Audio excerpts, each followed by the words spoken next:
to Mommy Shey's Kitchen!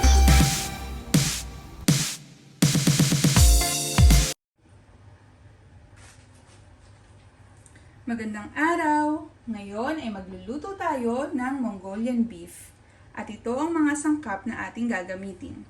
Meron tayong beef. Ito ay sirloin steak siya na hiniwa ko into ganyan, maninipis na cut.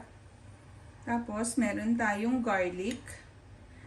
Pino siya, ganun din yung ating ginger or yung luya. Meron tayong konting paminta, sesame oil. Ito, slurry siya. So, combination siya ng cornstarch and water. Meron tayong toyo, beef stock. Meron din tayong cornstarch, asukal or brown sugar. At meron tayong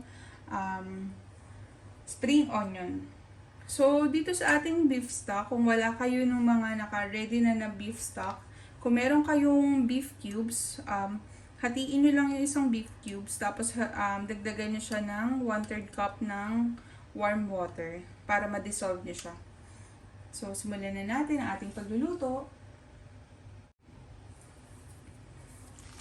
Ang una natin gagawin ay i-coat natin yung ating beef ng corn flour or cornstarch. Tapos, make sure na hindi siya overly coated, yung tama lang. Dapat wala masyadong excess. Yan kasi yung magpapakrunchy ng ating beef. Tapos, siniwan natin siya ng maninipis para mabilis lang din siyang maluto. Just make sure na na-coat lang siyang mabuti or lahat na-coat. Tapos, i-tap-tap nyo lang siya para maalis nyo yung extra na corn flour. So, yun lang. Continue nyo lang siya hanggang ma-coat nyo lahat.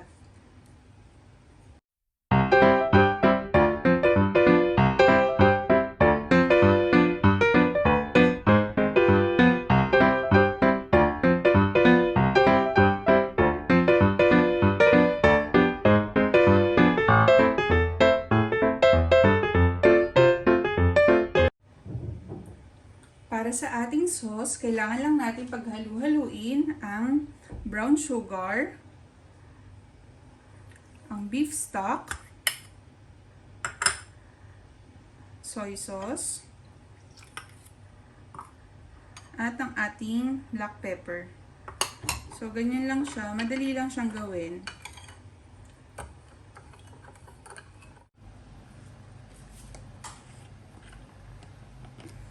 Yan guys, simulan na natin ang ating pagpiprito. So, eto, hindi ko pala na-mention na gagamit din tayo ng regular na vegetable oil. Yan, gagamitin natin siya sa pagpiprito ng ating beef. So, wait lang natin na uminit mabuti yung mantika. Tapos, pwede na natin simulan yung ating pagpiprito.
Yun guys, pag ganyan na yung itsura niya, yan, ready na yan. Pwede na nating hanguin.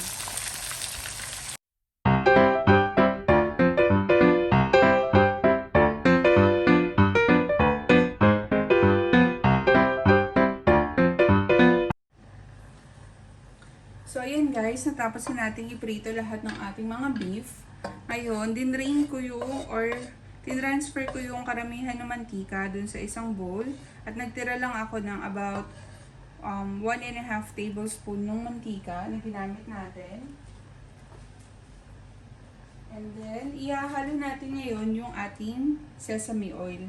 Baling, itong sesame oil, siya yung nagbibigay ng distinct na taste dito sa ating Mongolian beef. Ayan. So, antayin lang natin na medyo uminit siya. At i-add na natin yung ating garlic and ginger.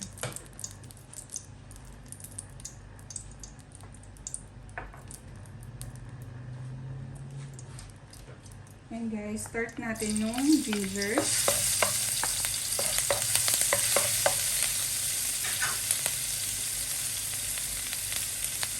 Garlic.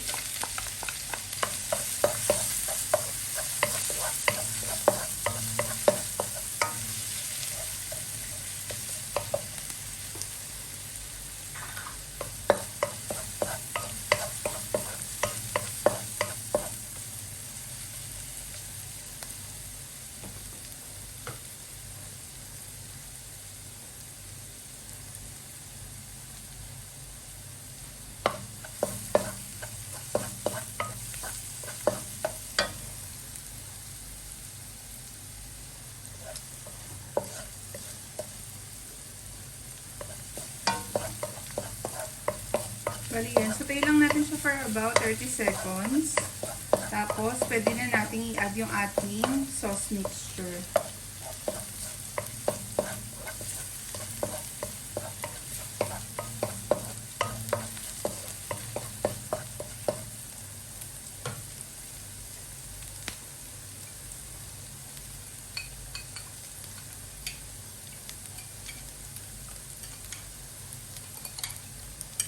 So, yan guys. Pwede na natin ngayon isama yung ating sauce.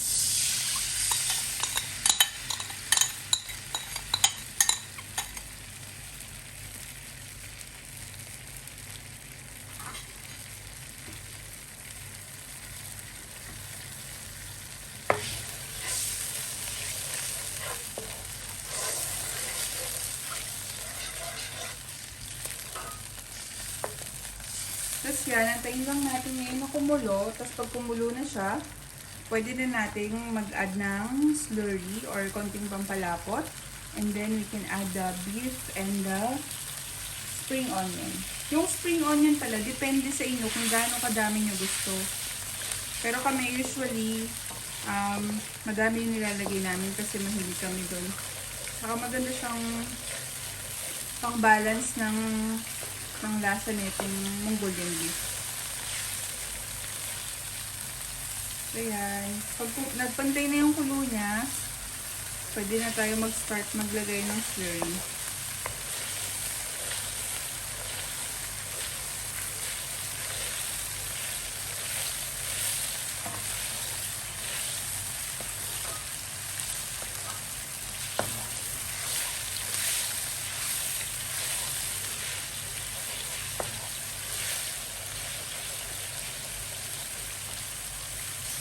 Pero before nga pala tayo mag-add ng slurry, tikman na natin yung lasa niya, kung tama na ba sa inyo yung lasa, yung alat, yung tamis, ganyan.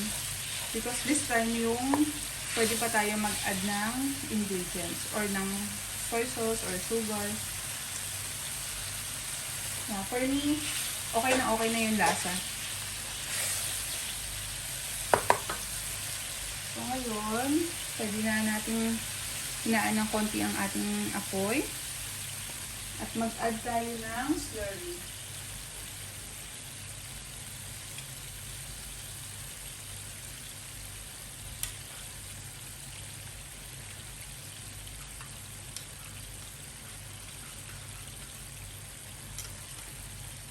So, unti-unti yung pag-a-add natin ng slurry. So, simulan natin sa 1 tablespoon. Tapos, tignan natin yung magiging reaction niya. Depende din sa inyo kung gaano nyo kalapot ito gustong gawin. Kung gusto nyo medyo saucy, kontian nyo lang yung slurry na i-add nyo.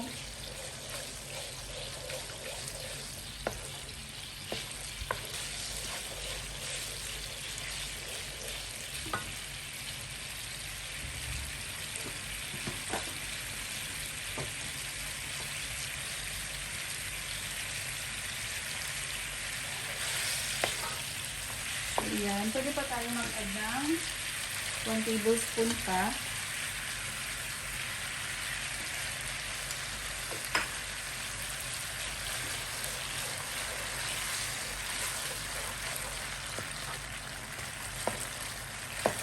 So, ayan, medyo na-achieve na yung gusto kong texture or gusto kong lapot ng ating sauce. So, this time, pwede na natin ngayong i-add ang ating beef. Ayan.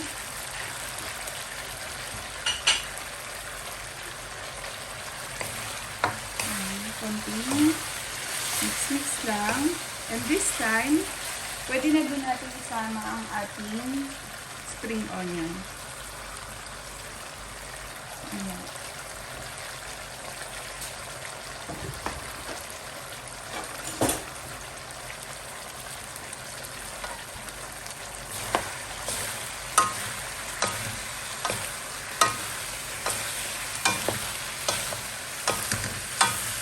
So, ayan guys, luto na ang ating Mongolian beef.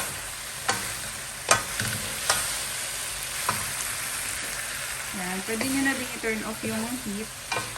Ayan, at ready nang i-serve ang ating Mongolian beef ala PF chunks.